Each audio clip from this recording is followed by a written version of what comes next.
Offer थाजरी ma'am लाम अदो ngasi ay kasana nandigi live se comment ijabani comment back ubirakte hakcha nungai tabra khangde panthobi ma khoramuda asis mangol phangaba khangde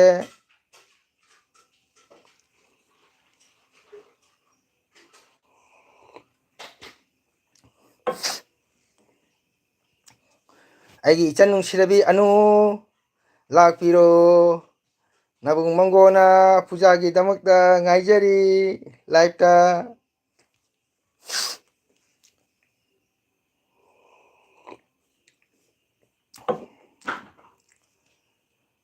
ma'am कईदरबगे संदागी तु थमै थाबा लोइनद्रिब्रो आइदि चा थै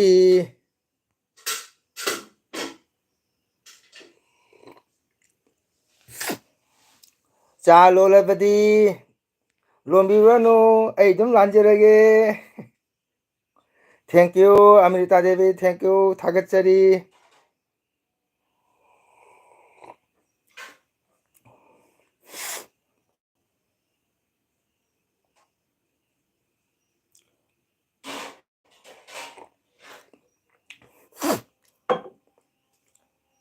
ꯑꯩꯒꯤ ꯏꯆꯟ ꯑꯅꯨ ꯀꯗꯥꯏꯗ ꯂꯩꯕꯒꯦ ꯅꯕꯨꯡ ꯂꯥꯏꯍꯧꯖꯔꯦ ꯂꯥꯛꯄꯤꯔꯣ ꯃꯌꯥꯝ ꯉꯁꯤꯁꯦ ꯈꯤꯇꯪ ꯀꯣꯝꯃꯤ ꯑꯗꯨꯅ ꯑꯩ ꯂꯥꯏꯚ ꯃꯆꯥ ꯑꯝꯇꯪꯗꯤ ꯌꯦꯡꯖꯒꯦ ꯍꯥꯏꯗꯅ ꯏꯆꯟ ꯏꯅꯥꯎ ꯃꯌꯥꯝꯁꯦ ꯇꯪ ꯎꯅꯖꯒꯦ ꯍꯥꯏꯅ ꯇꯧꯕꯅꯤ ꯃꯌꯥꯝ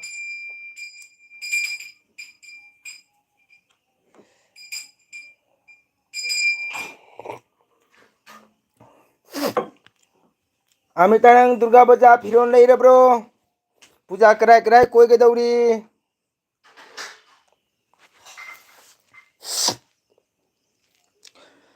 इचना मैम लाइव था मतमदा सक उनदब याम जाविको मसे याम नुंगाइजते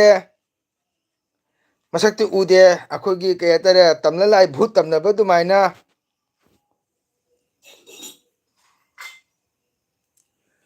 अमिता मुबांग सोदन तौरकनी नबुंग कोन जाना पामजेबनी अदुबु केदवनी नबुंग इसै सकबा चपनीना को मिगी साथे तौ चपनीना मुबांग से मतम फंगदे अयुक तौरे सोराकमा बंधा चारे को अदे नुंदांग दिसु मुबांग तो खितंग नुंगाइतबा अदे के हेतरे ꯑꯩꯒꯤ ꯗꯤ ꯀꯩꯗꯧꯅꯤ ꯏꯁꯩ ꯈꯔ ꯉꯪꯕ ꯀꯣ ꯑꯗꯨꯅ ꯉꯁꯥꯏꯒꯤ ꯃꯨꯕꯥꯡꯁꯤ ꯇꯧꯕ ꯐꯪꯗꯦ ꯑꯩꯅ ꯃꯨꯕꯥꯡꯁꯤ ꯌꯥꯝ ꯄꯥꯝꯖꯕꯁꯦ ꯑꯩꯅ ꯑꯗ ꯑꯃꯨꯛꯇꯪꯗꯤꯅꯦ ꯅꯣꯏ ꯃꯌꯥꯝ ꯃꯃꯥꯡꯗꯅꯦ ꯑꯃꯨꯛ ꯈꯌꯥ ꯂꯥꯎ ꯂꯥꯎꯅ ꯀꯥꯔꯒ ꯆꯥꯊꯕꯗꯣ ꯑꯩ ꯎꯍꯟꯈꯤꯒꯦ ꯑꯃꯨꯛꯀꯣ ꯊꯦꯡꯛ ꯌꯨ ꯊꯥꯒꯠꯆꯔꯤ ꯏꯆꯥꯅꯨꯃꯤꯇꯥꯅ ꯃꯨꯕꯥꯡ ꯚꯤꯗꯤꯑꯣ ꯃꯧ ꯍꯥꯏꯕꯗꯃꯛ ꯆꯪꯕꯨ ꯊꯥꯒꯠꯆꯔꯤ ꯑꯗꯣ ꯃꯌꯥꯝ ꯅꯣꯡꯅꯅꯨ ꯑꯩ ꯆꯥ ꯊꯛꯏꯀꯣ ꯑꯁꯤ ꯃꯌꯥꯝꯗ ꯑꯩ ꯀꯩꯅꯣ ꯇꯧꯖꯕ ꯅꯠꯇꯦꯀꯣ ꯑꯩ ꯆꯥ ꯌꯥꯝ ꯄꯥꯝꯖꯩ ꯅꯣꯡꯍꯥꯗꯣ ꯏꯆꯟ ꯏꯆꯦꯁꯤꯡꯒꯤ ꯌꯨꯝꯗ ꯂꯥꯛꯑꯕꯁꯨ ꯑꯩꯒꯤꯗꯤ ꯆꯥꯛ ꯇꯧꯗꯕꯤꯗ ꯍꯥꯟꯅ ꯆꯥ ꯀꯥꯞꯍꯟꯂꯥꯟꯕꯤꯌꯨ ꯀꯣ ꯑꯗꯒꯤ ꯆꯥ ꯂꯥꯟꯕ ꯂꯣꯏꯔꯒ ꯀ꯭ꯋꯥ ꯃꯇꯞ ꯁꯤꯝꯇꯪ ꯑꯩꯒꯤ ꯄꯤꯕꯤꯌꯨ ꯕꯁ ꯂꯣꯏꯔꯦ ꯑꯩ ꯆꯥꯛ ꯆꯥꯗ꯭ꯔꯁꯨ ꯌꯥꯔꯦ ꯃꯌꯥꯝ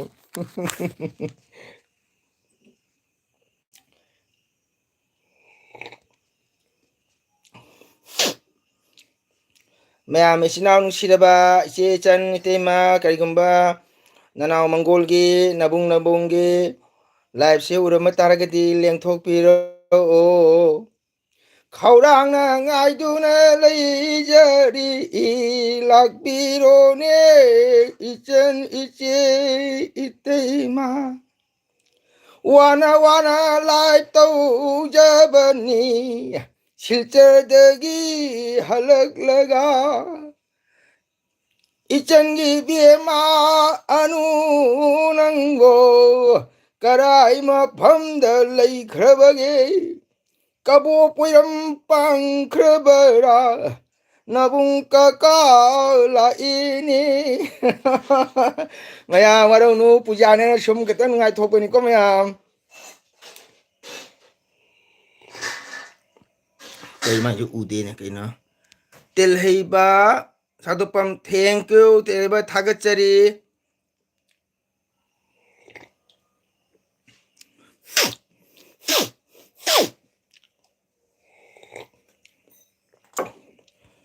ꯇꯦꯂꯩꯕ ꯀꯅꯥꯅ ꯀꯔꯤ ꯀꯧꯒꯗꯕꯅꯣ ꯑꯩꯅ ꯍꯟꯕ꯭ꯔꯥ ꯅꯪꯅ ꯍꯟꯕ꯭ꯔꯥ ꯏꯈꯥꯒꯤ ꯑꯣꯏꯒꯗ꯭ꯔꯥ ꯍꯥꯏꯕꯗꯤ ꯈꯪꯗ꯭ꯔꯦ ꯑꯗꯣ ꯑꯩꯗꯤ ꯑꯩꯒꯤ ꯌꯨꯇ꯭ꯌꯨꯕ ꯆꯦꯅꯦꯜꯁꯦ ꯕ꯭ꯂꯣꯛ ꯇꯧꯒꯦꯅ ꯈꯟꯖꯔꯦ ꯀꯩꯅꯣ ꯁꯕꯁꯀ꯭ꯔꯥꯏꯕꯔꯁꯦ ꯌꯧꯕ ꯉꯝꯗ꯭ꯔꯦ ꯑꯩꯒꯤ ꯚꯤꯗꯤꯑꯣꯁꯤꯁꯨ ꯅꯧꯅ ꯇꯧꯔꯤꯕ꯭ꯔꯥ ꯃꯌꯥꯝꯅꯁꯨ ꯌꯦꯡꯕ ꯈꯤꯇꯪ ꯋꯥꯠꯂꯦ ꯊꯕꯛꯒ ꯆꯤꯟꯕꯅꯤ ꯄꯣꯊꯥꯔꯁꯦꯅ ꯈꯜꯂꯝꯃꯤ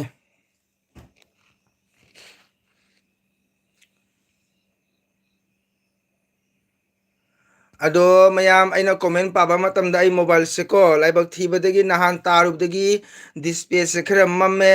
ꯑꯗꯨꯅ ꯑꯩꯅ ꯀꯣꯃꯦꯟ ꯄꯥꯕꯗ ꯀꯔꯤꯒꯨꯝꯕ ꯁꯣꯏꯈ꯭ꯔꯕꯁꯨ ꯅꯨꯡꯁꯤꯔꯕ ꯏꯆꯤꯟ ꯏꯅꯥꯎꯅꯁꯤꯡꯅ ꯅꯨꯄꯥꯅꯤ ꯅꯌꯥꯝꯕꯅꯤ ꯅꯅꯥꯎꯅꯤ ꯈꯜꯂꯒ ꯉꯥꯛꯄꯤꯒꯅꯤ ꯃꯌꯥꯝ ꯀꯣ ꯀꯔꯤ ꯍꯥꯏꯕ ꯑꯃꯤꯇꯥꯁꯦ ꯀꯩꯕ ꯑꯅꯧꯕꯔꯣ ꯀꯩꯅꯣ ꯀꯣꯃꯦꯟ ꯂꯩꯅꯔꯝꯃꯤꯌꯣꯁꯦ ꯑꯣ ꯍꯣꯏ ꯑꯅꯧꯕ ꯅꯠꯇꯦꯗ ꯀꯨꯏꯔꯃꯤꯗ ꯑꯣ ꯇꯤꯜꯍꯩꯕ ꯀꯩ ꯍꯥꯏꯕ ꯀꯀꯥ ꯀꯧꯔꯒꯦ ꯑꯣꯀꯦ ꯊꯦꯡꯀ꯭ꯌꯨ ꯌꯥꯝꯅ ꯑꯍꯟꯗꯤ ꯅꯠꯇꯦꯀꯣ ꯇꯤꯜꯍꯩꯕ ꯑꯣꯀꯦ ꯀꯥꯏꯗꯦ ꯀꯀꯥ ꯀꯧꯔꯁꯨ ꯅꯨꯡꯁꯤ ꯇꯦꯜꯍꯩꯕꯅ ꯀꯀꯥ ꯀꯧꯔꯨꯕꯁꯤꯀꯣ ꯌꯥꯝ ꯅꯨꯡꯁꯤ ꯊꯦꯡꯀ꯭ꯌꯨ ꯇꯦꯜꯍꯩꯕ ꯀꯅꯥꯅꯣꯁꯤꯅ ꯈꯨꯃꯟ ꯅꯤꯡꯊꯧ ꯆꯦꯅꯦꯜ ꯃꯥꯃꯣ ꯍꯥꯎꯅꯦ ꯍꯥꯎꯅꯦ ꯏꯝꯍꯥꯛꯀꯤ ꯏꯕꯨꯡꯉꯣ ꯈꯨꯃꯟ ꯅꯤꯡꯊꯧ ꯅꯪꯒꯤ ꯃꯥꯃꯣ ꯉꯔꯥꯡ ꯎꯙꯥꯕꯣꯟꯗ ꯂꯥꯛꯑꯝꯃꯤ ꯅꯪꯗꯤ ꯎꯕ ꯐꯪꯗꯦꯀꯣ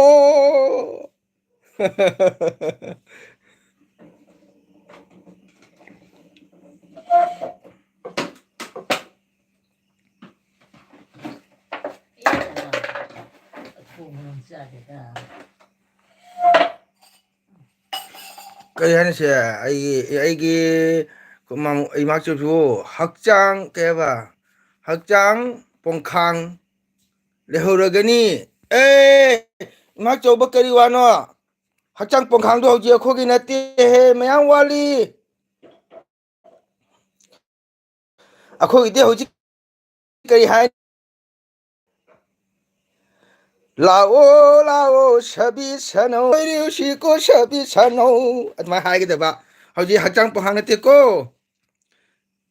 ꯅꯥꯕ ꯌꯥꯗꯦ ꯅꯥꯕ ꯌꯥꯗꯦ ꯀꯔꯤ ꯅꯥꯗꯣꯏꯅꯣ ꯍꯤꯞꯅ ꯂꯩꯔꯦ ꯏꯃꯥ ꯑꯗꯣ ꯈꯪꯉꯝꯃꯗꯤ ꯉꯔꯥꯡ ꯃꯥꯃꯣ ꯆꯪꯉꯝꯒꯗꯕꯅꯦ ꯉꯔꯥꯡ ꯃꯥꯃꯣ ꯂꯥꯛꯑꯝꯃꯤ ꯏꯆꯟꯅꯨꯄꯤꯒꯤꯗꯣ ꯑꯁꯇꯤ ꯄꯨꯕꯒꯤ ꯃꯥ ꯉꯁꯤ ꯃꯣꯏ ꯎꯁꯣꯞ ꯇꯧꯕꯅꯦ ꯃꯥꯃꯣꯗꯤ ꯉꯁꯤ ꯂꯛꯈꯤꯄꯨꯔ ꯈꯨꯃꯟꯗ ꯁꯣꯔꯥꯠ ꯂꯩꯕꯅꯤꯅ ꯆꯠꯍꯧꯗ꯭ꯔꯦꯀꯣ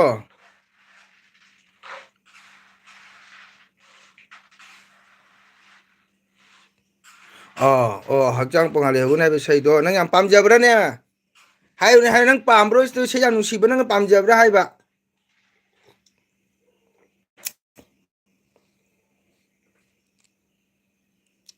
ꯈꯨꯃꯟ ꯅꯪ ꯍꯛꯆꯥꯡ ꯄꯣꯡꯈꯥꯡꯗꯣ ꯅꯪ ꯏꯁꯩ ꯌꯥꯝ ꯄꯥꯝꯕ꯭ꯔꯣ ꯇꯥꯕ ꯅꯨꯡꯉꯥꯏꯌꯦ ꯑꯣꯀꯦ ꯊꯦꯡꯀ꯭ꯌꯨ ꯃꯥꯃꯣ ꯇꯥꯍꯟꯒꯅꯤ ꯍꯛꯆꯥꯡ ꯄꯣꯡꯈꯥꯡ ꯂꯩꯍꯧ ꯒꯅꯤ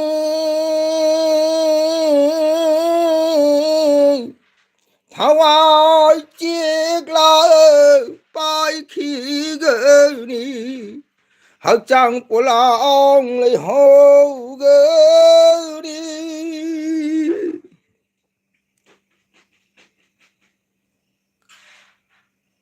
ꯀꯔꯤ ꯍꯥꯏꯕꯅꯣ ꯑꯩ ꯗꯤꯁꯄ꯭ꯂꯦ ꯃꯃꯜꯁꯦ ꯎꯗ꯭ꯔꯦꯅꯦ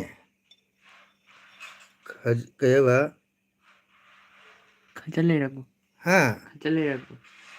ꯈꯖꯜ ꯀꯩ ꯍꯥꯏꯕ ꯍꯥꯏꯁꯤꯕꯣ ꯈꯖꯥ ꯂꯩꯔꯛꯄꯣ ꯈꯖꯥ ꯂꯩꯔꯣ ꯈꯖꯥꯗꯤ ꯑꯩꯈꯣꯏ ꯏꯇꯩꯃꯅꯤ ꯈꯖꯥꯗ ꯃꯝꯅ ꯂꯩꯔꯛꯇꯔꯦ ꯍꯌꯦꯡ ꯍꯌꯦꯡ ꯂꯩꯔꯅꯤ ꯏꯇꯩꯃ ꯍꯌꯦꯡ ꯂꯩꯔꯅꯤ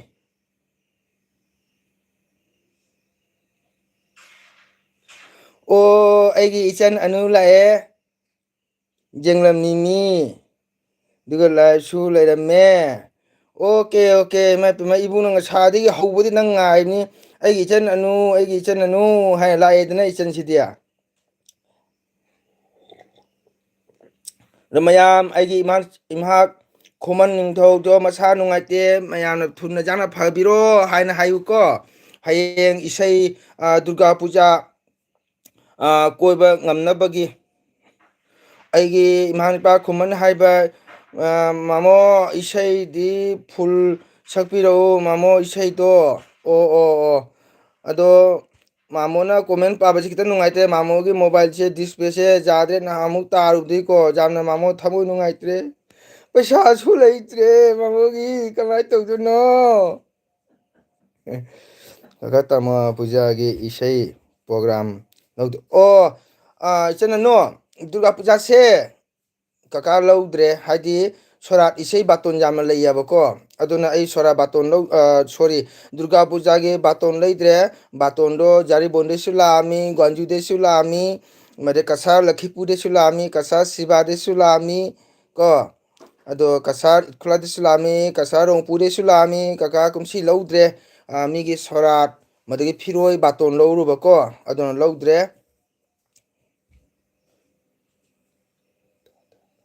ꯁꯪꯀꯔ ꯃꯤꯁ꯭ꯔꯥ ꯀꯩ ꯍꯥꯏꯕ ꯅꯩꯔꯦꯍꯦ ꯇꯥꯗꯅ ꯑꯣ ꯅꯩꯗꯦ ꯗꯨꯔꯒꯥ ꯄꯨꯖꯥꯅ ꯁꯨꯝ ꯅꯨꯡꯉꯥꯏꯊꯣꯛꯄꯅꯤꯀꯣ ꯁꯨꯝ ꯅꯨꯡꯉꯥꯏꯊꯣꯛꯄꯅꯤ ꯁꯤꯜꯆꯔ ꯉꯥꯏꯍꯥꯛ ꯆꯠꯂꯨꯕꯅꯤ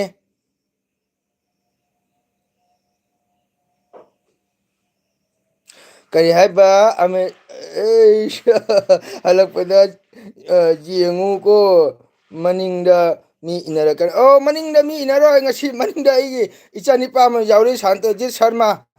ꯃꯥꯅ ꯑꯩ ꯇꯨꯡꯗ ꯉꯥꯛꯑꯒ ꯂꯥꯛꯑꯦ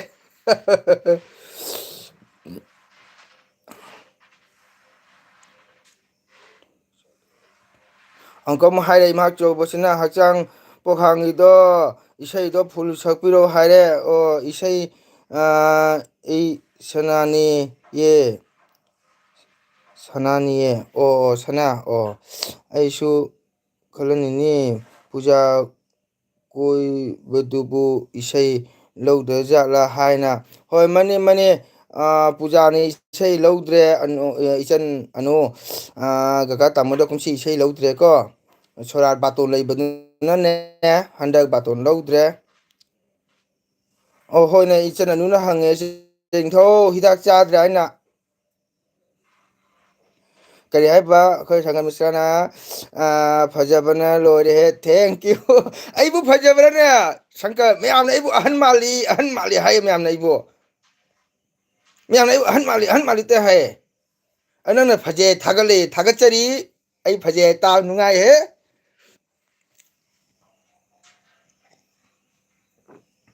ꯑꯗꯣ ꯅꯨꯡꯁꯤꯕ ꯏꯆꯤꯟ ꯏꯅꯥꯎ ꯃꯌꯥꯝ ꯑꯩꯅ ꯏꯆꯤꯟ ꯏꯅꯥꯎ ꯅꯨꯡꯁꯤꯕ ꯃꯌꯥꯝꯅ ꯊꯥꯕꯤꯔꯛꯄ ꯀꯣꯃꯦꯟꯁꯦꯀꯣ ꯄꯥꯕ ꯅꯪꯍꯧꯗ꯭ꯔꯁꯨ ꯋꯥꯔꯧꯕꯤꯅꯨ ꯑꯩ ꯑꯩꯒꯤ ꯗꯤꯁꯄ꯭ꯂꯦꯁꯦ ꯌꯥꯗ꯭ꯔꯦ ꯆꯥꯔꯦ ꯆꯦ ꯑꯅꯨ ꯊꯋꯥꯏ ꯑꯣꯏꯕꯤ ꯑꯣꯍꯣ ꯆꯦ ꯑꯅꯨ ꯂꯨꯛ ꯍꯥꯏꯕꯤꯔꯛ ꯅꯨꯡꯁꯤꯌꯦꯗ ꯑꯩ ꯏꯃꯥ ꯑꯆꯧꯕꯁꯤꯅ ꯑꯩ ꯏꯆꯟ ꯑꯅꯨꯁꯤꯒ ꯍꯥꯏ ꯋꯥꯍꯩ ꯋꯥꯇꯥꯁꯦ ꯑꯣꯟꯊꯣꯛꯅ ꯅꯨꯡꯁꯤꯔꯦ ꯆꯩꯇ ꯏꯁ ꯃꯥꯏꯄꯤ ꯌꯥꯝ ꯅꯨꯡꯁꯤꯕꯅꯤꯍꯦ ꯃꯥꯃꯣ ꯏꯁꯩꯗꯣ ꯁꯛꯄꯤꯔꯛꯑꯣ ꯃꯥꯕꯨ ꯐꯥꯕ ꯉꯝꯍꯧꯔꯣ ꯑꯃꯨꯛ ꯈꯥꯝꯕ ꯌꯥꯔꯔꯣꯏ ꯍꯛꯆꯥꯡ ꯄꯣꯂꯥꯡ ꯂꯩꯍꯧꯒꯔꯤ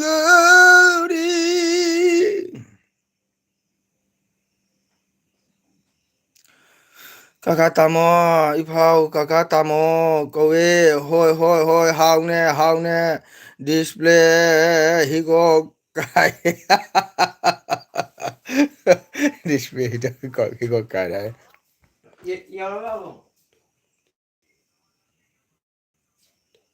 ꯑꯣ ꯏꯆꯟ ꯑꯅꯨꯅ ꯍꯥꯏꯔꯛꯏ ꯊꯣꯡ ꯐꯥꯎ ꯊꯣꯡꯗ꯭ꯔꯤ ꯑꯗꯣ ꯏꯆꯟ ꯑꯅꯨ ꯅꯪ ꯀꯩꯗꯧꯔꯤꯒꯦ ꯍꯧꯖꯤꯛ ꯑꯦ ꯁꯪꯒꯔ ꯃꯆꯥ ꯚꯥꯂꯦ ꯑꯩ ꯏꯃꯥ ꯈꯨꯃꯟꯁꯦ ꯃꯁꯥ ꯅꯨꯡꯉꯥꯏꯇ ꯏꯁꯩ ꯌꯥꯝ ꯇꯥꯅꯤꯡꯕ ꯀꯩꯅꯣ ꯑꯗꯨꯕꯨ ꯃꯥꯃꯣ ꯂꯣꯏꯅ ꯁꯛꯑꯔꯣꯏ ꯀꯅꯥꯒꯨꯝꯕ ꯅꯠ ꯏꯁꯩ ꯄꯥꯝꯃꯝꯗꯕꯁꯨ ꯌꯥꯎꯔꯝꯒꯅꯤ ꯑꯗꯨꯅ ꯂꯥꯏꯠ ꯊꯥꯔꯒ ꯏꯁꯩ ꯁꯛ ꯂꯩꯔꯦ ꯍꯥꯏꯔꯛꯀꯅꯤ ꯃꯥꯃꯣ ꯅꯣꯡꯃ ꯇꯥꯍꯟꯒꯦꯀꯣ ꯍꯤꯗꯥꯛ ꯆꯥꯎ ꯅꯥꯕ ꯌꯥꯗꯦ ꯀꯔꯤꯒꯤꯅꯣꯅꯦ ꯃꯥꯃꯣ ꯉꯁꯥꯏꯁꯨ ꯌꯦꯡꯉꯝꯃꯤ ꯅꯪꯒꯤ ꯂꯥꯏꯞ ꯊꯥꯕ꯭ꯔꯥ ꯅꯪ ꯀꯩꯗꯧꯒꯦ ꯍꯥꯏꯅ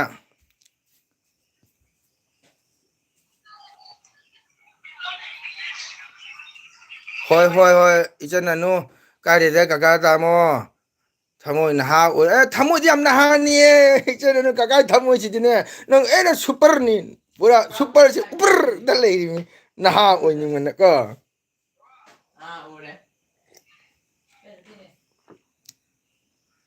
ꯑꯣ ꯑꯉꯥꯡ ꯂꯥꯏꯔꯤꯛ ꯑꯣ ꯑꯉꯥꯡ ꯂꯥꯏꯔꯤꯛ ꯑꯉꯥꯡ ꯂꯥꯏꯔꯤꯛ ꯄꯥꯔꯗꯤ ꯏꯆꯟ ꯑꯉꯥꯡꯁꯤꯡꯗꯣ ꯍꯣꯠꯅꯔꯣꯀꯣ ꯀꯀꯥ ꯇꯥꯃꯣꯅ ꯁꯨꯝ ꯉꯁꯤꯁꯦ ꯃꯇꯝ ꯈꯤꯇꯪ ꯁꯪꯕꯗꯨꯒ ꯂꯥꯏꯔꯤꯛ ꯃꯆꯥ ꯑꯃꯇꯪ ꯃꯌꯥꯝꯅ ꯃꯤꯠꯌꯦꯡ ꯇꯥꯍꯟꯒꯦ ꯍꯥꯏꯅꯀꯣ ꯑꯗꯣ ꯏꯆꯟꯅꯁꯨ ꯀꯀꯥꯒꯤ ꯀꯀꯥ ꯇꯥꯃꯣꯒꯤ ꯆꯦꯅꯦꯜꯁꯦ ꯁꯞꯄꯣꯔꯠ ꯇꯧ ꯀꯣ ꯀꯀꯥꯗꯤ ꯆꯦꯅꯦꯜꯁꯦ ꯑꯣꯐ ꯇꯧꯒꯦ ꯈꯜꯂꯨꯔꯦ ꯀꯩꯒꯤꯅꯣꯗ ꯁꯕꯁꯀ꯭ꯔꯥꯏꯕꯔꯁꯨ ꯃꯤ ꯃꯌꯥꯝꯅ ꯅꯨꯡꯁꯤꯕ ꯋꯥꯠꯂꯕ ꯈꯪꯉꯦ ꯇꯧꯕꯤꯕ ꯋꯥꯠꯂꯦ ꯑꯗꯒꯤ ꯂꯥꯏꯛꯁꯤꯁꯨ ꯈꯔ ꯂꯥꯏꯛ ꯇꯧꯔꯛꯄꯁꯨ ꯈꯔ ꯋꯥꯠꯂꯦ ꯑꯗꯒꯤꯗꯤ ꯀꯀꯥꯗꯤ ꯏꯁꯩ ꯆꯠꯄꯅꯤꯅ ꯁꯪꯗꯦꯕꯀꯣ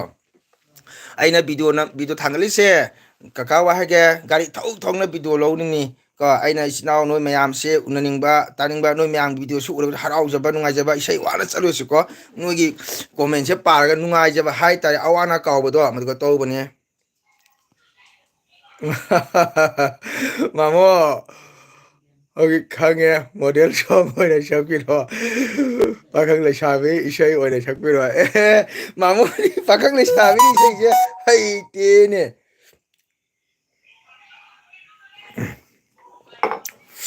ꯑꯗꯣ ꯃꯌꯥꯝ ꯑꯩ ꯆꯥ ꯊꯛꯄ ꯂꯣꯏꯔꯦ ꯃꯦꯟ ꯂꯨꯔꯤꯕ ꯍꯥꯏꯕꯨ ꯑꯩꯒꯤ ꯅꯨꯡꯁꯤꯔꯕ ꯏꯆꯦ ꯒꯨꯋꯥꯍꯥꯇꯤꯗ ꯂꯩꯕ ꯏꯔꯥꯅꯤꯄꯨꯔꯒꯤ ꯏꯆꯦ ꯂꯥꯛꯇ꯭ꯔꯤ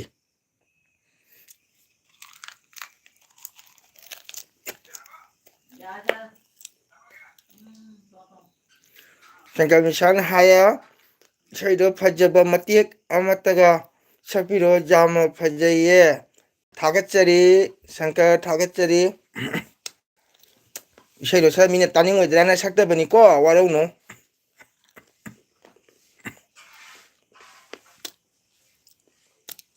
ꯑꯗꯣ ꯑꯩꯒꯤ ꯏꯆꯟꯅꯨꯄꯤꯁꯤꯅ ꯍꯥꯏꯔꯤꯁꯦ ꯌꯦꯡꯉꯨꯁꯦ ꯀꯩ ꯍꯥꯏꯕ ꯑꯍꯤꯡ ꯇꯨꯝꯗꯅꯈꯩ ꯚꯤꯗꯤꯑꯣ ꯊꯥꯒꯠꯆꯕ ꯊꯣꯡꯒꯥꯟ ꯊꯣꯛꯑꯒ ꯚꯤꯗꯤꯑꯣ ꯊꯥꯒꯠꯆ ꯎꯔꯕ ꯑꯩꯒꯤ ꯏꯆꯟꯅꯨꯄꯤꯅꯤ ꯍꯥꯏꯔꯤꯁꯦ ꯑꯩ ꯏꯆꯟ ꯅꯨꯃꯤꯠꯇꯅꯤ ꯃꯌꯥꯝ ꯍꯧꯖꯤꯛ ꯀꯣꯂꯦꯖꯀꯤ ꯂꯦꯛꯆꯔ ꯑꯣꯏꯔꯤꯉꯩ ꯑꯩ ꯏꯆꯟꯅꯨꯄꯤꯁꯦ ꯁꯤꯜꯆꯔꯗ ꯑꯗꯨ ꯍꯥꯏꯁꯦ ꯆꯨꯝꯃꯕꯅꯤ ꯑꯩꯗꯤꯅꯦ ꯑꯩꯈꯣꯏ ꯅꯦꯠ ꯐꯪꯗꯕꯅꯤꯅ ꯊꯣꯡꯒꯥꯟꯗ ꯑꯃꯨꯛ ꯊꯣꯛ ꯑꯍꯤꯡ ꯄꯨꯡ 10 ꯇꯥꯔꯒ ꯁꯣꯔꯣꯛꯇꯕꯨ ꯊꯣꯛ ꯚꯤꯗꯤꯑꯣꯁꯦ ꯑꯞꯂꯣꯗ ꯇꯧ ꯌꯥ ꯅꯦꯠ ꯐꯪꯗꯗꯅꯀꯣ ꯑꯗꯨꯅꯤ ꯃꯥꯅ ꯍꯥꯏꯔꯛꯏꯁꯦ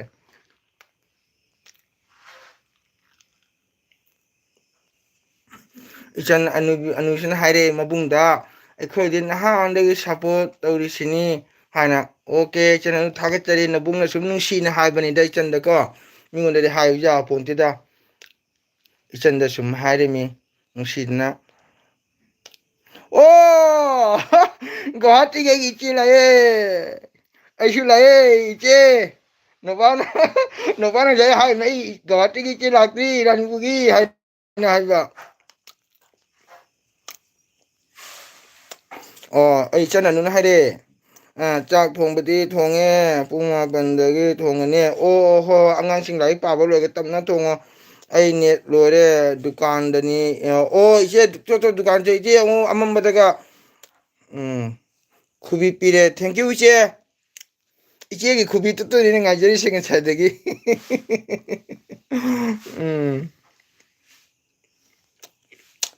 ꯑꯗꯣ ꯑꯩꯒꯤ ꯏꯃꯥꯆꯧꯕ ꯈꯨꯃꯟ ꯅꯁꯥꯗꯣ ꯍꯤꯗꯥꯛ ꯆꯥꯎꯀꯣ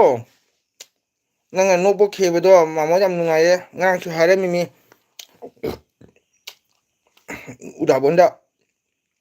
ꯍꯤꯗꯥꯛ ꯆꯥꯎ ꯍꯤꯗꯥꯛ ꯆꯥꯎ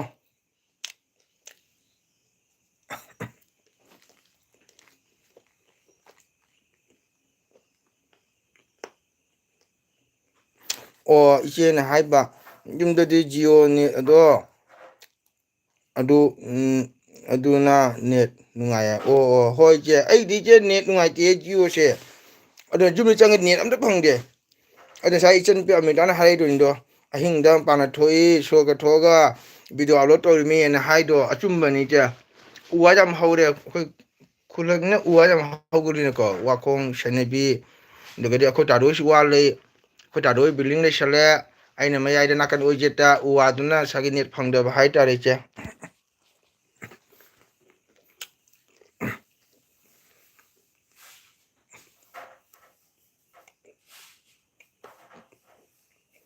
ꯍꯥꯏ ꯏꯕꯦꯝꯃ ꯃꯤꯒꯤ ꯃꯆꯥꯅꯤꯁꯨ ꯍꯥꯏꯅꯤꯡꯗꯦ ꯅꯨꯖꯥ ꯅꯍꯥꯛꯄꯨ ꯑꯩꯒꯤ ꯊꯃꯣꯏꯁꯤꯅ ꯅꯨꯡꯉꯥꯏ ꯁꯤꯔꯨꯔꯣ ꯏꯃꯥꯆꯧꯕꯕꯨ ꯅꯨꯡꯖꯥꯒ ꯂꯩꯕ꯭ꯔꯥꯅꯦ ꯀꯅꯥꯒꯨꯝꯕ ꯑꯩꯒꯤ ꯏꯃꯥꯆꯧꯕꯒꯤ ꯅꯨꯡꯖꯥ ꯂꯩꯔꯝꯕ ꯇꯥꯔꯒꯗꯤ ꯑꯩꯒꯤ ꯏꯃꯥꯆꯧꯕ ꯅꯥꯔꯤꯕꯁꯦ ꯀꯕꯣ ꯑꯅꯥꯕꯔꯥ ꯀꯔꯤ ꯑꯅꯥꯕꯅꯣ ꯑꯝꯇꯪ ꯃꯤꯠꯌꯦꯡ ꯇꯥꯕꯤꯌꯨꯅꯦ ꯍꯦꯛ ꯀꯅꯥꯅꯣ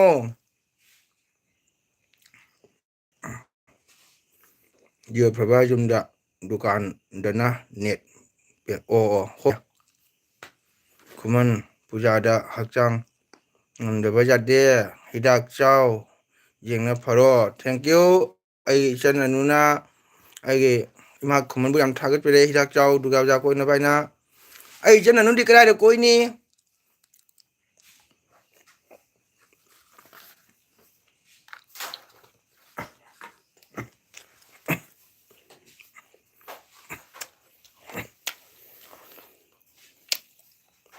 ꯑꯗꯨꯗꯒꯤꯗꯤ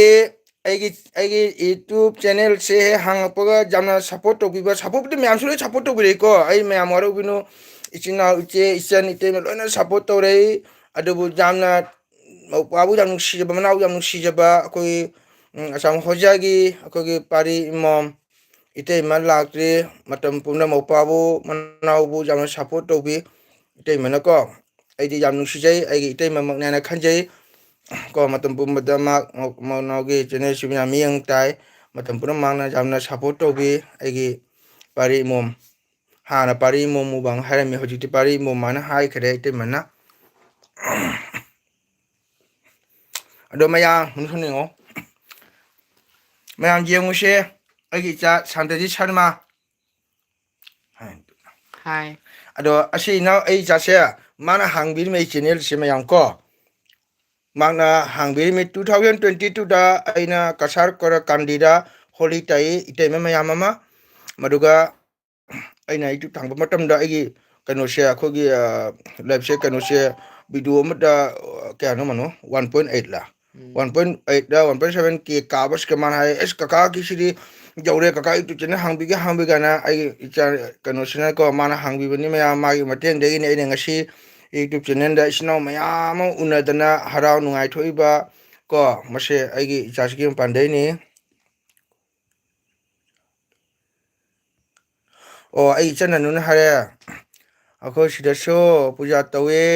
ꯀꯀꯥ ꯇꯥꯃꯣ ꯍꯣꯏ ꯀꯣꯏꯌꯣ ꯑꯗꯨ ꯃꯄꯥꯟꯗ ꯂꯩꯕꯅꯤꯅ ꯀꯣꯏꯕꯒ ꯌꯦꯡꯉꯣ ꯆꯠꯂꯨꯀꯣ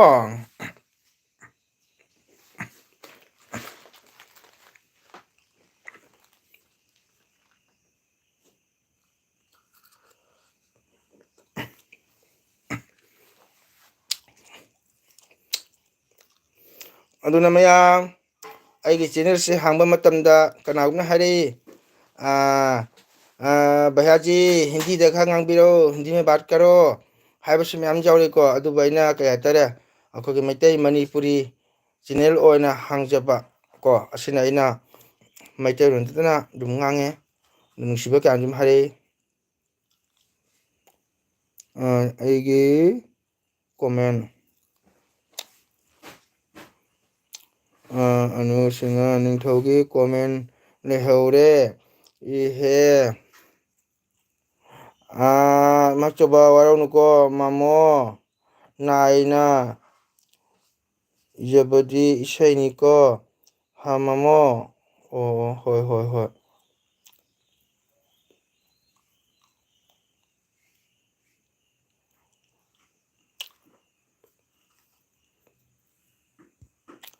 ꯑꯩꯒꯤ ꯗꯤꯁꯄ꯭ꯂꯦ ꯃꯝꯕꯁꯤꯅ ꯐꯖꯅ ꯎꯗꯦꯕ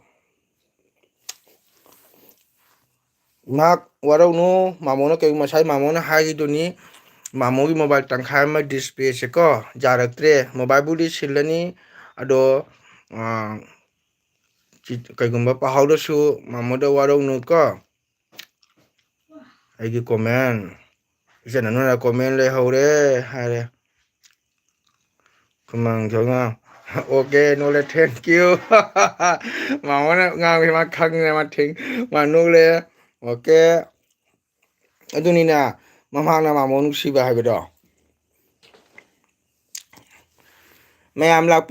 ꯂꯥꯛꯄꯤꯌꯨ ꯑꯩ ꯀꯨꯏꯅꯗꯤ ꯂꯥꯏꯚ ꯊꯥꯖꯔꯣꯏ ꯑꯩ ꯌꯨꯝꯗ ꯆꯠꯂꯅꯤ ꯂꯥꯏ ꯇꯤꯟ ꯈꯣꯏꯔꯝꯈꯤꯒꯦ ꯃꯌꯥꯝ ꯍꯌꯦꯡ ꯏꯁꯩ ꯄ꯭ꯔꯣꯒꯥꯝ ꯂꯩ ꯑꯣ 이제 두칸도 ꯂꯣꯏꯁꯜꯂꯣ 두칸도 ꯂꯣꯏꯁꯜꯂꯣ ꯄꯨꯡ ꯀꯌꯥ ꯇꯥꯔꯦ ꯃꯅꯣ ꯄꯨꯡ ꯀꯌꯥ ꯇꯥꯗꯣꯔꯕ ꯄꯨꯡ ꯀꯌꯥ ꯇꯥꯗꯣꯔꯦ 이제 두칸도 하나 ꯐꯖꯅ ꯂꯣꯏꯁꯜꯂꯣ 이제 와라마니 두칸 파마게 두칸도 하나ꯐꯖꯅ ꯇꯂꯥ ꯂꯣꯟꯁꯜꯂꯨ 이제 ꯍꯧꯖꯤꯛꯀꯥꯟ ꯖꯨꯛ ꯐꯠꯇꯦ ꯇꯂꯥ ꯌꯥꯝꯅ ꯂꯣꯜꯂꯨ ꯇꯂꯥ ꯑꯍꯨꯝ ꯃꯔꯤꯒ ꯄꯥꯟꯁꯜꯂꯨ 이제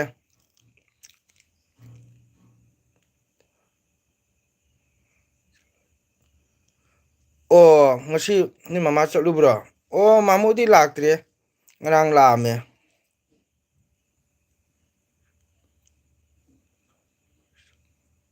ꯑꯣ ꯏꯆꯟ ꯍꯥꯏꯔꯦ ꯑꯩꯈꯣꯏꯅ ꯃꯄꯥꯟꯗ ꯂꯩꯔꯁꯨ ꯃꯌꯥꯝꯁꯦ ꯎꯔꯒ ꯑꯩꯈꯣꯏꯁꯨ ꯍꯔꯥꯎꯔꯤꯕꯅꯤ ꯃꯅꯦ ꯏꯆꯟ ꯍꯣꯏꯗꯤ ꯏꯕꯨꯡꯅ ꯁꯨꯝ ꯅꯨꯡꯁꯤꯅ ꯄꯨꯡꯉꯥꯡ ꯉꯥꯡꯕꯅꯤꯗ ꯀꯔꯤꯅꯣꯗꯅ ꯃꯄꯥꯟꯗ ꯂꯩꯕꯅꯤ ꯆꯦꯛꯁꯤꯟꯅ ꯂꯩꯒꯗꯕꯅꯤ ꯆꯠꯄ ꯈꯣꯠꯄ ꯊꯣꯛꯄ ꯀꯣ ꯑꯉꯥꯡꯁꯤꯡ ꯆꯦꯛꯁꯤꯟꯅ ꯂꯩꯒꯗꯕꯅꯤ ꯃꯌꯥꯝꯒꯤꯁꯨ ꯁꯨꯝ ꯌꯥꯎꯒꯗꯕꯅꯤ ꯃꯌꯥꯝꯒꯤ ꯆꯦꯅꯦꯜꯁꯨ ꯑꯗꯨꯝ ꯃꯤꯠꯌꯦꯡ ꯇꯥꯒꯗꯕꯅꯤ ꯁꯪꯕ ꯃꯇꯝꯗ ꯑꯗꯨꯇꯅꯤ ꯅꯕꯨꯡꯅ ꯍꯥꯏꯒꯗꯕꯗꯤ ꯃꯄꯥꯟꯗ ꯂꯩꯕꯅꯤꯅ ꯑꯉꯥꯡꯁꯤꯡ ꯆꯦꯛꯁꯤꯜꯂꯨ ꯆꯠꯄ ꯈꯣꯠꯄ ꯌꯦꯡꯉꯨ ꯆꯥꯕ ꯊꯛꯄ ꯆꯦꯛꯁꯤꯜꯂꯨ ꯃꯄꯥꯟꯗ ꯂꯩꯕꯅꯤꯅꯀꯣ ꯑꯗꯣ ꯏꯆꯟ ꯑꯉꯥꯡ ꯀꯌꯥꯅꯣ ꯑꯩꯒꯤ ꯏꯃꯥꯆꯧꯅ ꯀꯩ ꯍꯥꯏꯕ ꯏꯁꯨ ꯅꯨꯄꯤ ꯍꯥꯏꯕꯗꯤ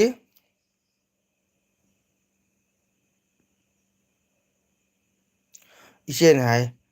ꯌꯨꯝꯗ ꯌꯧꯔꯛꯂꯒ ꯀꯣ ꯅꯪꯂꯗꯤ ꯑꯣ ꯏꯆꯦ ꯅꯪꯉꯗꯤ ꯅꯪꯉꯦ ꯅꯪꯗ꯭ꯔꯒ ꯅꯪꯗ꯭ꯔꯦ ꯀꯩꯁꯨ ꯀꯥꯏꯗꯦ ꯏꯆꯦ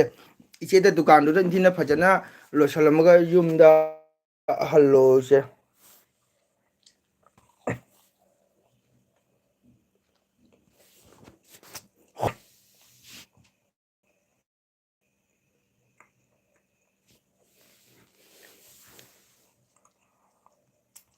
ꯑꯗꯣ ꯃꯌꯥꯝ ꯑꯩꯈꯣꯏꯒꯤ ꯏꯆꯟ ꯑꯅꯨꯗꯤ ꯃꯄꯥꯟꯗ ꯂꯩꯕꯅꯤꯀꯣ ꯑꯗꯣ ꯏꯆꯦꯅ ꯈꯨꯠ ꯎꯠꯂꯦ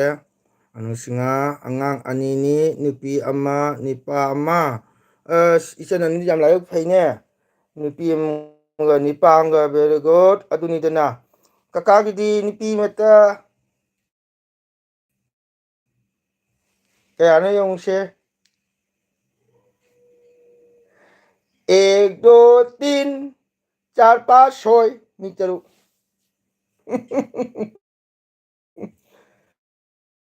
ꯏꯆꯟ ꯀꯀꯥ ꯇꯥꯃꯣꯒꯤꯗꯤꯅꯦ ꯄꯥꯁ ꯁꯣꯏ ꯃꯤ ꯇꯔꯨꯛ ꯆꯥꯏ ꯏꯁꯩ ꯐꯖꯕ ꯑꯃ ꯁꯛꯂꯛꯎꯀꯣ ꯅꯤꯀꯤꯇꯥꯅ ꯍꯥꯏꯕ ꯅꯤꯀꯤꯇꯥ ꯌꯦꯁ ꯅꯕꯤꯗꯤꯇꯥ ꯁꯔꯃ ꯀꯩ ꯍꯥꯏꯕ ꯏꯁꯩ ꯐꯖꯕ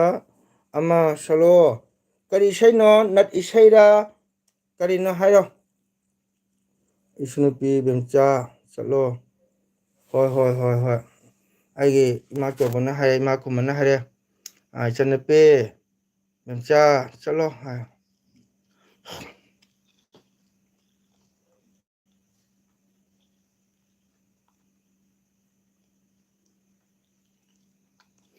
ꯀꯩꯅꯥꯗꯥꯟ ꯑꯍꯨꯝ ꯍꯣꯏꯅꯦ ꯍꯣꯏꯅꯦ ꯀꯩꯅꯥ ꯑꯍꯨꯝꯅꯤꯅꯦ ꯀꯩꯅꯥꯗꯥꯟ ꯑꯍꯨꯝꯅꯤ ꯏꯆꯟ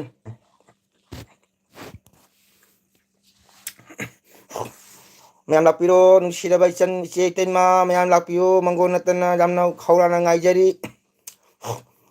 ꯅꯨꯡꯁꯤꯔꯕ ꯏꯆꯟ ꯏꯆꯦ ꯏꯇꯩꯃ ꯂꯥꯛꯄꯤꯔꯣ ꯃꯪꯒꯣꯜ ꯅꯠꯇꯅ ꯈꯧꯔꯥꯡꯅ ꯉꯥꯏꯖꯔꯤ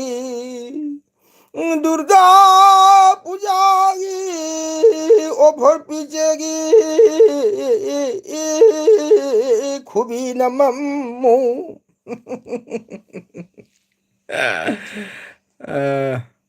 ꯅꯠꯇ꯭ꯔꯒꯤ ꯏꯁꯩ ꯑꯗꯣ ꯑꯩꯈꯣꯏꯒꯤ ꯅꯤꯀꯤꯇꯥ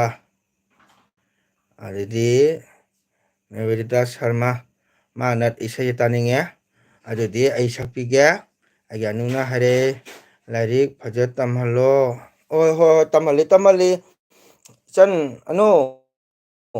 ꯇꯝꯍꯜꯂꯤ ꯏꯆꯥꯅꯨꯄꯤ ꯑꯍꯟꯗꯣ ꯀ꯭ꯂꯥꯁ 7ꯅꯤ ꯅꯨꯄꯤ ꯌꯥꯏꯃꯗꯨꯅꯅꯦ ꯀ꯭ꯂꯥꯁ 4 ꯅꯨꯄꯤ ꯑꯇꯣꯝꯕꯤꯗꯨꯅꯅꯦ ꯍꯧꯖꯤꯛ ꯀ꯭ꯂꯥꯁ 1 ꯇꯝꯃꯤ ꯚꯥꯂꯣ ꯍꯥꯏ ꯑꯩ ꯏꯆꯟ ꯏꯃꯥ ꯏꯄꯦꯝꯃ ꯑꯩꯒꯤ ꯏꯆꯟꯁꯤꯗꯤ ꯏꯁꯩ ꯇꯥꯕ ꯍꯩꯔꯝꯖꯥꯠꯅꯤꯗꯅ 이세이 삭로 그만 이막 좁은 하랴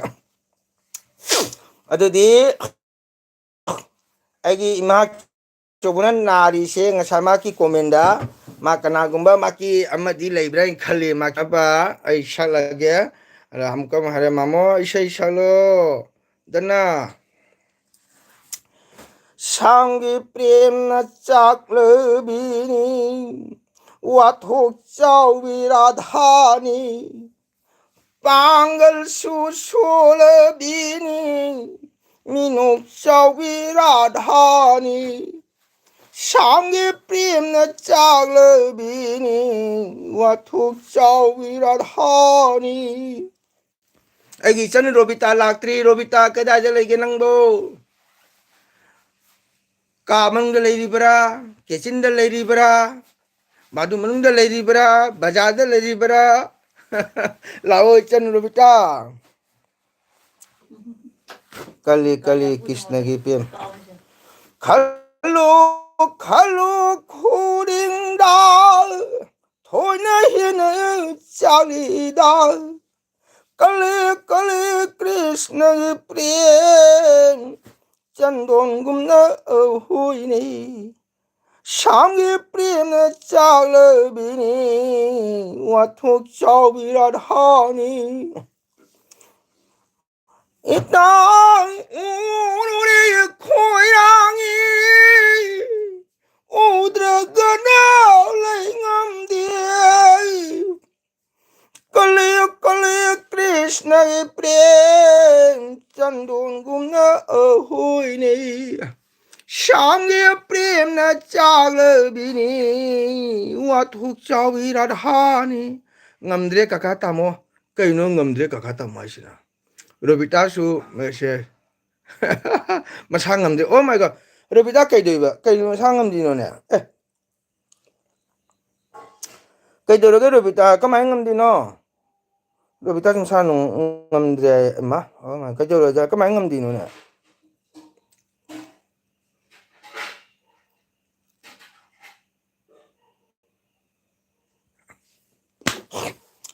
오늘의 고향이 오드라거나 랭엄디 있다 짜나라비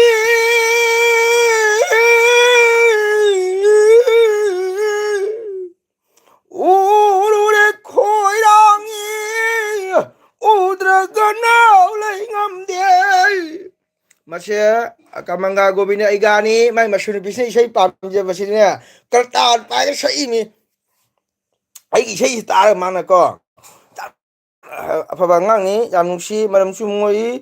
ko mak jam so nam da pamje ngasagi gobinda ibu sulai da banina ko angang sina adam mana ga sapai sei jam nusi yani angang do ai cha do mana masih makut masato sei ba malaya na humbachi kali haina nganeda lại bật TV nó đã đi paloi mai chang hilali macam pisu kumari jauri ihe aduh kemana tuh ne robita tuh macam pisu kumari jauri ihe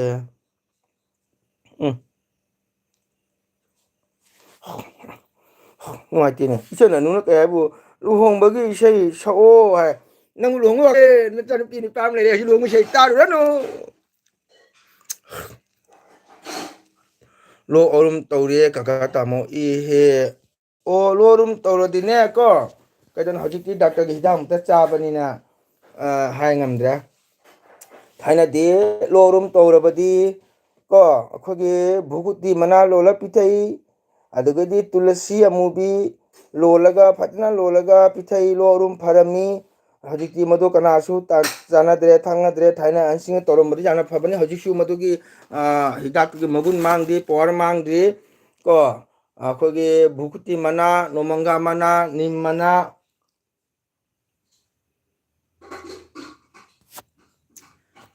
ꯀꯅꯥꯅꯣ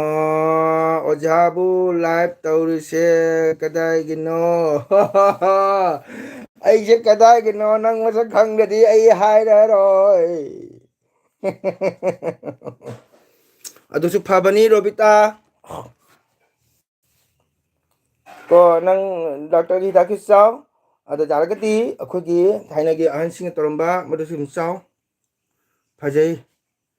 ꯁ꯭ꯔꯤ ꯔꯥꯙꯥ ꯑꯥꯔꯇꯤ ꯀꯆꯔꯤ ꯍꯥꯏꯕ ꯏꯁꯩꯗꯣ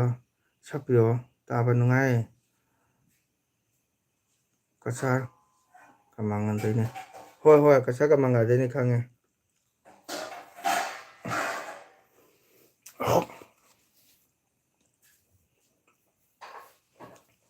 ꯃꯗꯨꯒꯤꯗꯤ ꯑꯩꯈꯣꯏꯒꯤ ꯏꯇꯩꯃ ꯄꯥꯔꯤꯃꯣꯝ ꯂꯥꯛꯇꯦ ꯉꯁꯤ ꯃꯥ ꯊꯕꯛ ꯆꯤꯟꯕ꯭ꯔꯥ ꯆꯥꯛ ꯊꯣꯡꯉꯤꯕ꯭ꯔꯥ ꯍꯥꯏꯕ ꯑꯃ ꯈꯪꯗ꯭ꯔꯦ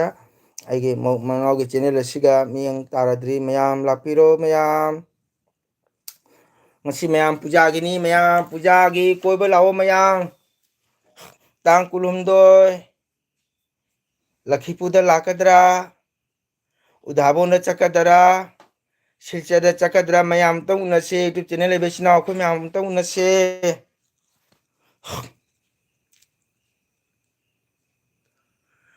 ꯍꯪꯒꯥꯝ ꯃꯤശ്ꯔꯥꯝ ꯀꯃ ꯍꯥꯏꯔ ꯇꯥꯔꯥ ꯏꯁꯩ ꯐꯖꯕ ꯑꯃꯇꯪꯒ ꯑꯩ ꯋꯥꯔꯦꯕꯣ ꯁꯤꯜꯆꯔꯗ ꯍꯜꯂꯛꯄꯒ ꯐꯝꯃꯤꯁꯤꯅꯤ ꯆꯥ ꯊꯛꯑꯦ ꯑꯩꯗꯤ ꯀ꯭ꯋꯥ ꯌꯥꯝ ꯄꯥꯝꯃꯤꯅ ꯀ꯭ꯋꯥ ꯆꯥꯔꯤꯀꯣ ꯃꯌꯥꯝ ꯑꯗꯨ ꯎꯕꯗ ꯈꯤꯇꯪ ꯕꯦꯕꯥꯔ ꯐꯖꯗꯕ꯭ꯔꯥ ꯈꯪꯗꯦ ꯑꯗꯨꯕꯨ ꯂꯥꯟꯅꯗꯤ ꯂꯧꯅꯨ ꯑꯩꯅ ꯄꯥꯝꯖꯅ ꯆꯥꯕ ꯀ꯭ꯋꯥꯅꯤꯀꯣ ꯃꯌꯥꯝ ꯑꯗꯣ ꯑꯩ ꯉꯁꯥꯏꯁꯨ ꯍꯥꯏꯗꯨꯅꯤ ꯍꯌꯦꯡ ꯏꯆꯤꯟ ꯏꯅꯥꯎ ꯎꯅꯕ ꯃꯇꯝꯗ ꯑꯩꯅ ꯀꯩꯒꯨꯝꯕ ꯂꯥꯛꯑꯕꯗꯤ ꯀ꯭ꯋꯥ ꯆꯥ ꯑꯗꯨꯒꯗꯤ ꯐꯖꯩ ꯁ꯭ꯔꯤ ꯔꯥꯙꯥ ꯑꯥꯔꯇꯤ ꯀꯜꯆꯔꯤ ꯍꯥꯏꯕ ꯏꯁꯩ ꯁꯛꯑꯣ ꯑꯩꯒꯤ ꯏꯃꯥꯛꯁꯤꯕꯨ ꯈꯪꯗꯦꯅꯦ ꯌꯥꯝꯅꯁꯨ ꯌꯥꯝꯅ ꯃꯥꯅ ꯅꯠꯇ ꯊꯋꯥꯏ ꯌꯥꯎꯁꯦ ꯊꯥꯒꯠꯂꯤ ꯃꯥꯃꯣꯅ ꯒꯨꯗ ꯑꯗꯨꯅꯤꯗꯅ ꯑꯩꯈꯣꯏꯒꯤ ꯃꯩꯇꯩꯒꯤ ꯁꯪꯒꯤꯇ ꯏꯁꯩ ꯊꯋꯥꯏ ꯌꯥꯎ ꯐꯖꯩ ꯐꯖꯩ ꯁ꯭ꯔꯤ ꯔꯥꯙꯥ ꯒꯣꯕꯤꯟꯗ आरती कचै ब्रज गोपी सिंह फजै श्री राधा गोविंद माइथोंगनि थाने पुगनिं हक्चांग इंगनि यंजै पेंजै लाइबौ फबि सिंनि नां सखी का नाम बिन सा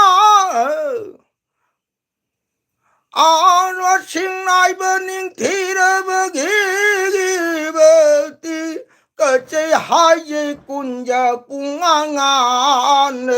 भजै श्री राधा गोविंद पुंलन पुंखन सैयक सैदा नुंसिबना नीली नुंसि नुंगाई इतपाक थक ताउनैना ꯑꯩ ꯏꯆꯟꯅ ꯅꯨꯡꯅ ꯍꯥꯏꯔꯦ ꯆꯥꯛ ꯊꯣꯡꯈ꯭ꯔꯕ꯭ꯔꯣ ꯀꯀꯥ ꯇꯥꯃꯣ ꯊꯣꯡꯗ꯭ꯔꯤꯌꯦ सखी कनागुंबीने सारी जगोई सखी कनागुंबीने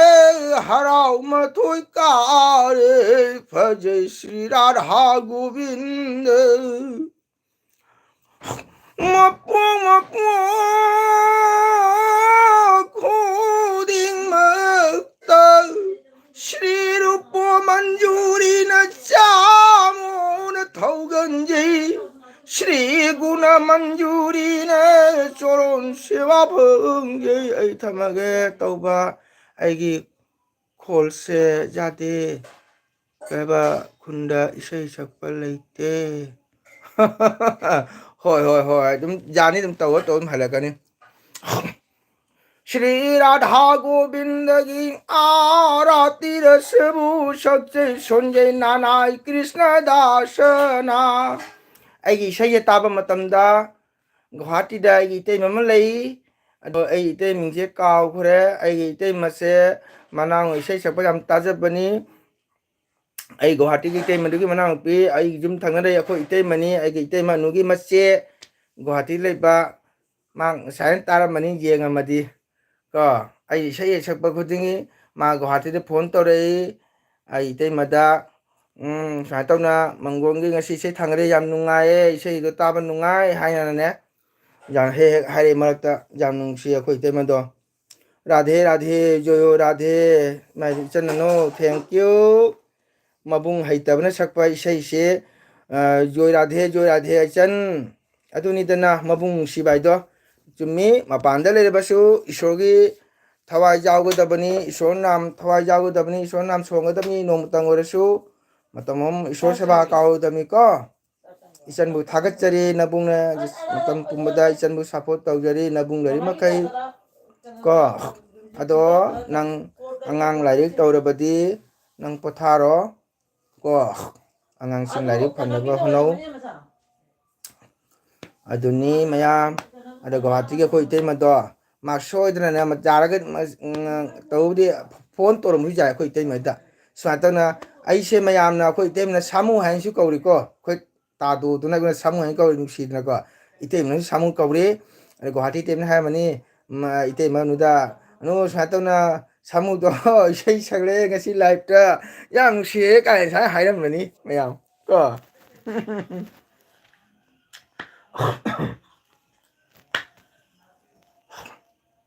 याम फजे काका तामो से थैंक यू इसन ननु काका दि जामना हाइतेदा सुम काबो काबो मयामगी सुम को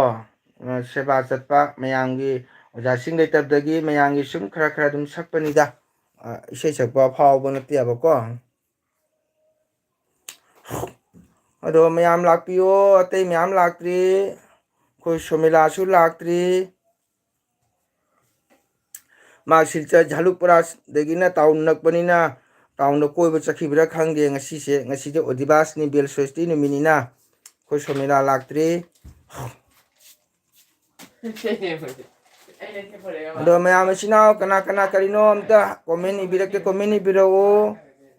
hayeng nabami date 23 se sinau amta na se anak badalai ba sinau mayam pun amta na se udabon na sira silchada una sira lakhipur di nungai thau mandre ko lakhipur se nahan moi mai pra lok thui kumsi durga puja ko komite sina harau tayam ba se tawbidana ba haidana moi lok thoki mayam ko hai sobita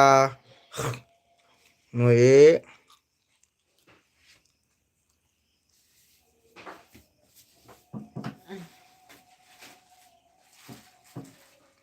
kaya ay nungsi thoy ni asina ay ichani pigi mama nami laik tamina ba rani puda nungsi ba ichani sisu matong da poye tay amata pamjate choron seba phangjaba natana isai sakpiro ima chopa kaino nangbo nang choron seba amu taraba nangbo ha nang hakjang pokhang loidre nang choron seba amu pamabo choron seba do nang nawa pharaga hayenabami date 23 da unaraga ne mamona phajana seba tobirage ibungo kumangi isai se so mai pe mayong ko ai chan anu si ne moli ne hai haba se so khangaba masisu mobile photo udana ne es ing tapiba wangangan da mi mali mana mu hakan changai se ko kumangi isai se so ka mana mu support to salimi ko sisu hai rami hai ngang ba uno one was for bill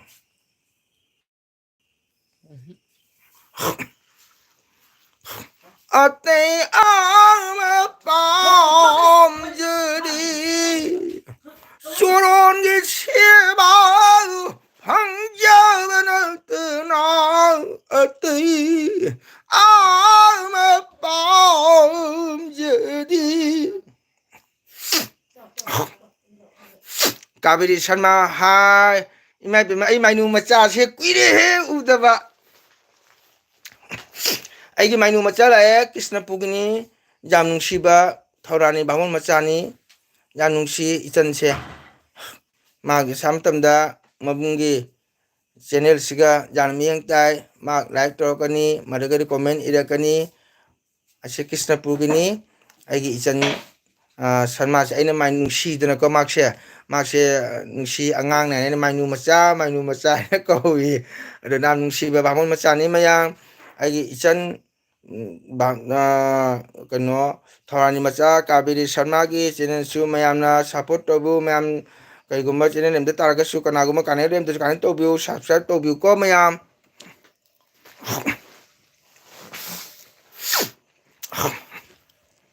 ꯑꯇꯩ ꯑꯄꯥꯝꯖꯔꯤ ꯆꯣꯔꯣꯟꯒꯤ ꯁꯦꯕꯥ ꯐꯪꯖꯕ ꯅꯠꯇꯅ ꯑꯇꯩ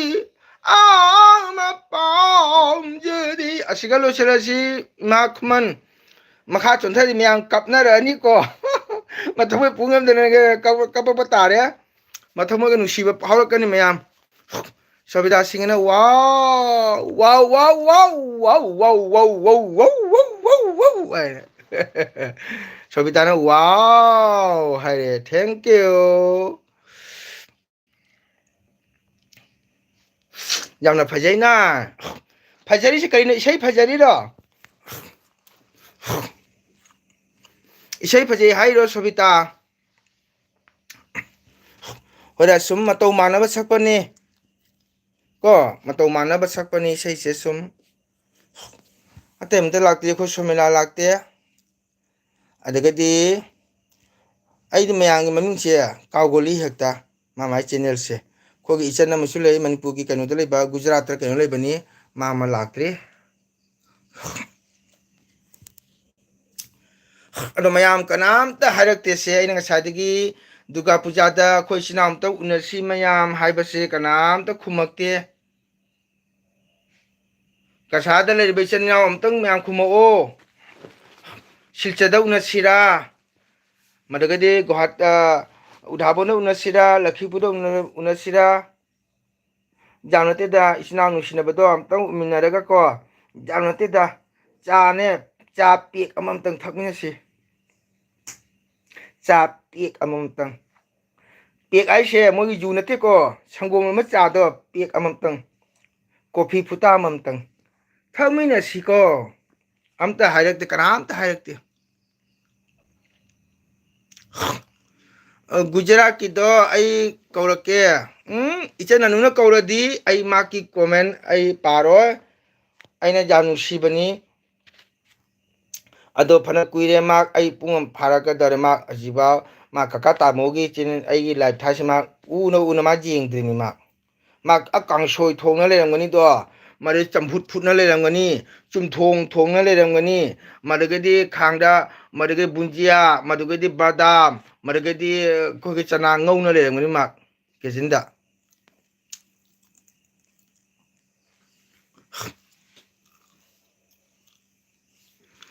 ꯑꯩꯒꯤ ꯃꯥꯏꯅꯨ ꯃꯆꯥꯅ ꯍꯥꯏ comment ꯃꯌꯥꯝꯁꯦ ꯍꯣꯏꯅꯦ ꯃꯥꯏꯅꯨ ꯃꯆꯥ ꯅꯪ ꯍꯟꯗꯛꯇꯤ ꯎꯗꯦꯕꯣ ꯅꯪ ꯍꯟꯗꯛ ꯎꯗꯦ ꯏꯆꯟ ꯑꯅꯨ ꯑꯩ ꯌꯥꯝ ꯅꯨꯡꯉꯥꯏꯇꯦ ꯒꯨꯖꯔꯥꯠꯀꯤ ꯏꯆꯟꯗꯣ ꯑꯩꯒꯤ ꯀꯀꯥ ꯇꯥꯃꯣ ꯅꯪꯅ ꯀꯧꯔꯤꯁꯦ ꯅꯪꯅ ꯅꯨꯡꯁꯤꯅ ꯀꯧꯔꯤꯁꯨ ꯃꯃꯥꯡꯁꯨ ꯀꯧꯕꯅꯦꯕꯀꯣ ꯃꯥ ꯁꯨꯡꯌꯦꯡ ꯌꯦꯡꯉꯛꯇꯦ ꯑꯩ ꯉꯁꯥꯏꯒꯤ ꯑꯩ ꯂꯣꯏ ꯄꯟꯗ꯭ꯔꯤꯅꯤꯀꯣ ꯊꯃꯣꯏꯁꯦ ꯑꯩ ꯅꯨꯡꯉꯥꯏꯃꯟꯗꯅ ꯑꯩ ꯍꯧꯖꯤꯛꯇ ꯍꯥꯏꯗꯣꯔꯤꯅꯤ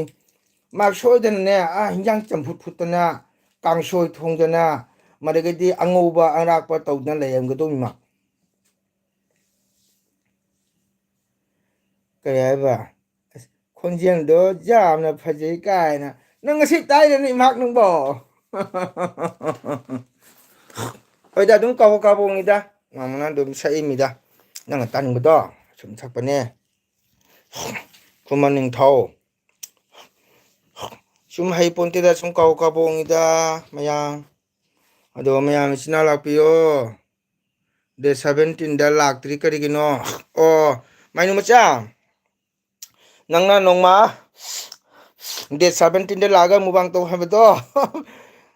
ꯀꯀꯥ ꯍꯛꯆꯥꯡ ꯉꯝꯗꯅ ꯂꯥꯛꯇꯕꯅꯤ ꯀꯣ ꯅꯣꯏ ꯈꯨꯟꯒꯤ ꯇꯥꯗ ꯂꯥꯂꯨꯗꯣ ꯑꯩꯅ ꯃꯉꯣꯟꯗ ꯁꯟꯗꯥꯔ ꯍꯥꯏꯗꯣꯛꯈꯤꯕ ꯑꯩ ꯍꯛꯆꯥꯡ ꯉꯝꯗꯦ ꯍꯥꯏꯗꯅ ꯍꯛꯆꯥꯡ ꯉꯝꯗꯕꯗꯤ ꯁꯤꯅꯤꯗ ꯌꯥꯏꯔꯣꯡ ꯄꯣꯝꯕ ꯌꯥꯏꯌꯣꯡ ꯍꯥꯏꯕ ꯁꯨꯁ꯭ꯔꯥ ꯍꯥꯏꯕꯗꯣ ꯃꯗꯨ ꯊꯨꯡꯕꯗꯅ ꯀꯀꯥ ꯏꯁꯩ ꯂꯥꯛꯇꯕꯅꯤ ꯗꯦꯠ 70ꯗꯣ ꯑꯩꯈꯣꯏ ꯌꯥꯏꯔꯣꯡ ꯁꯨꯁ꯭ꯔꯥ ꯅꯥꯕꯗ ꯈꯪꯉꯤꯗꯅ 막디 후라 막디네 포옹가 퉁더니 카메라 아까 진데 거야다 뭐 나간다 나책다 미 우드버 제가다 로로 퉁거 자용 물카도 아들 까깔락다 버니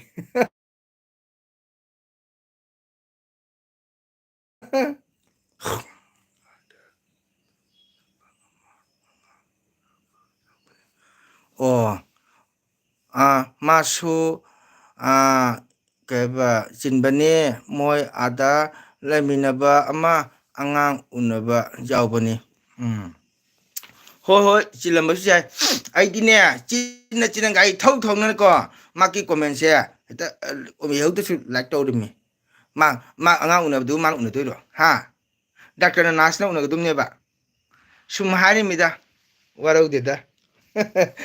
migi achin bai sidi lei thabak chin bai sidi ko pai amagi mateng ama mapanda miram da lei rabasu ko aigi ijati mijati haiba khai jade nungsina chana lei minaga da bani amaga su kauna ga da mi ngangna ga da mi adu ga da lei ba nungai ga domni miram da lei bai sidi khana ba chena ba yate ko nungsi chana lei ga da bani ko nungsi chana lei rabasu mayam ga lei mina adu ni mayang mateng haido mapanda lei pesa pa yade aiga migi mapanda le ga aigi thangnaba room da leba thangnaba kaunga sangatadi narageba kana lakpini ko thagachari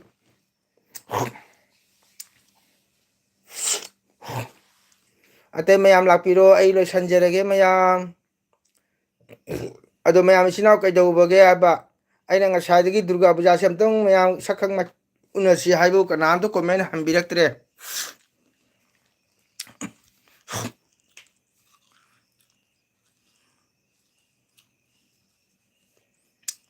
khairan pugi te mam cha dukan lo na mai chang the ma kai mai jawladi ma soidana ne mupagi kanuse chenen se ma soidana ko mu lakani ko akhoi manake ni ranipur haiba kungkang khundo adugini ichese ma guwahati de leibani khoi khun manake ni ranipur ga khoi khun gi sidi ine khai gun hai tar ko hinjang lan ba jaba khun ni mayam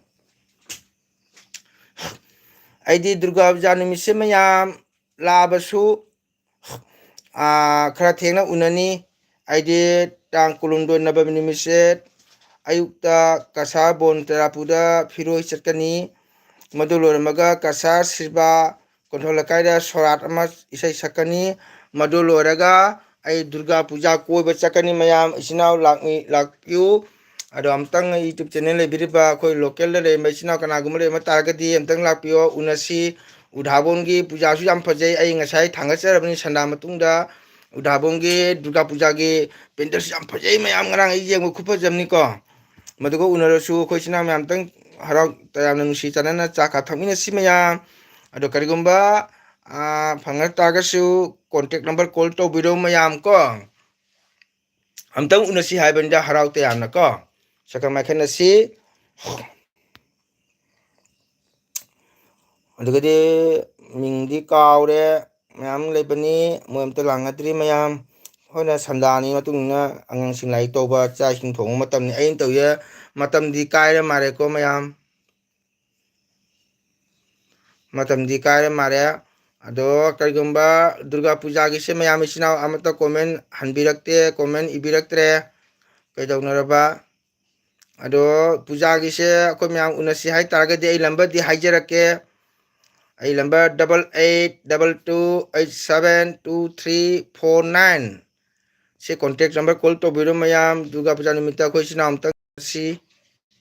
ko ari amtang haijage 8822872349 aigi mainu macana mainu macana durga puja koi gedro hairo ne nang durga koi ge driver mainu macha nang durga puja koi gedro koi nai di lao kaka koi myam unasi 다 한다. 뿡은 봐도된다. mayam 뿡은 봐가더래 눅시베시나 엄청 락비워. ai matam chahi ai ong asum kui bese nong ta live tau jeta bani ka mayam इसलिए मेरा भाई बहनों नमस्कार, सबको आइए मंगल नटका channel में मैं स्वागत करता हूं आप लोग सबको। अगर मेरे चैनल में आइए, सबको मैं भी सपोर्ट करती हूँ, लाइक करो, शेयर करो, सब्सक्राइब करो, मैं भी करते हूँ, आपको भी सपोर्ट करती हूँ सबको।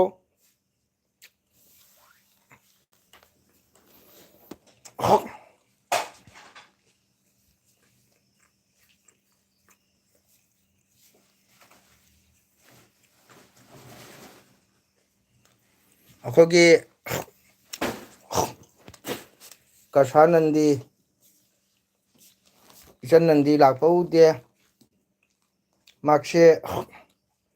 चाक चारबो चाद्रिये मैनु मचा चाद्री सिलजे चलुन हलबत ngaire नंदी चारबो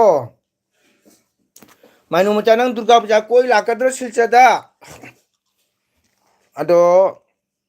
अखोगी कसा नंदी इचन मबुंगु वारोब्र खंगदे नानान से को माकी शॉर्ट वीडियो दा मा मसक्सु उत्तबनिना आइजु खंगदे माक सरान हानबा उई अना मसा ngamdabro kamna tawbano hangura ma tawdi ma like budi halai ko lap symbol da halai comment budi halakte ado yo matungna ma like anirak thai ai comment ijai ma ai comment se hanbirakte maya adama warobra khangde sanda nga mamang da sumak like tawrami ai comment I ma comment halakte ado kasanandi se kaidawraba ai masa nungai tabsu khangde ma ayuki panthobi ma khorumagi video ni thangale madu sei ujei masa ngamamdadi thangakane ba thajade ado kaidawni akhodi nauna changjabani youtube channel da akhoi subscribers 1k sujadri mayam ado akhodi nauna mayangi makha leibani ado mayam sinau singa support tawbiu akhosu nauna lakjabani subscribe kana su mayamna hanthana jengbinu ko mayam akhosu support tawjage ado aigi chan kasanandi lapo ude hoida ma sangam da basu jai masa nungam da basu jai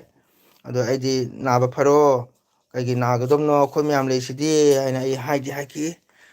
ado ma lapo ude thabak chila masu jai mayam ko oh mainu machak chak chare kari yang chai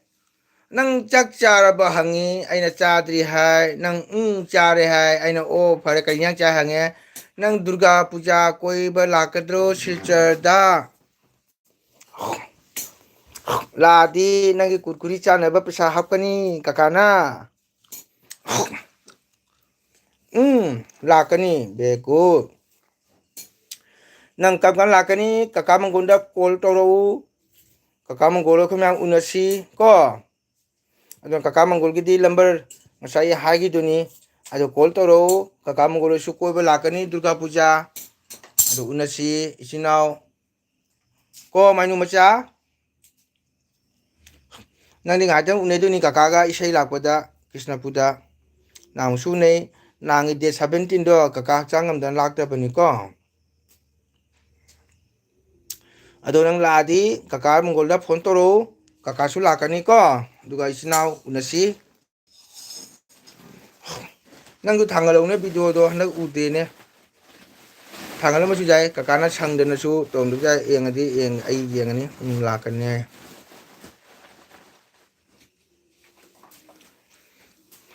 ado aigi ima kuman se masa jam nungai tarba kaina ma karimta pek pak hayaktre phara na sa nungai tadi pothau ising asaba thau lolaga thum khitang hapu lumung saba thakchalu arum hauba lok khuba nungai bani tabra ima kuman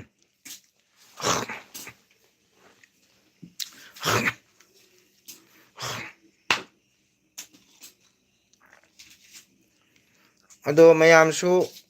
chak thongma matam jaure mayam su amta comment halaktre agi chananu su angang sing lai tai mare tao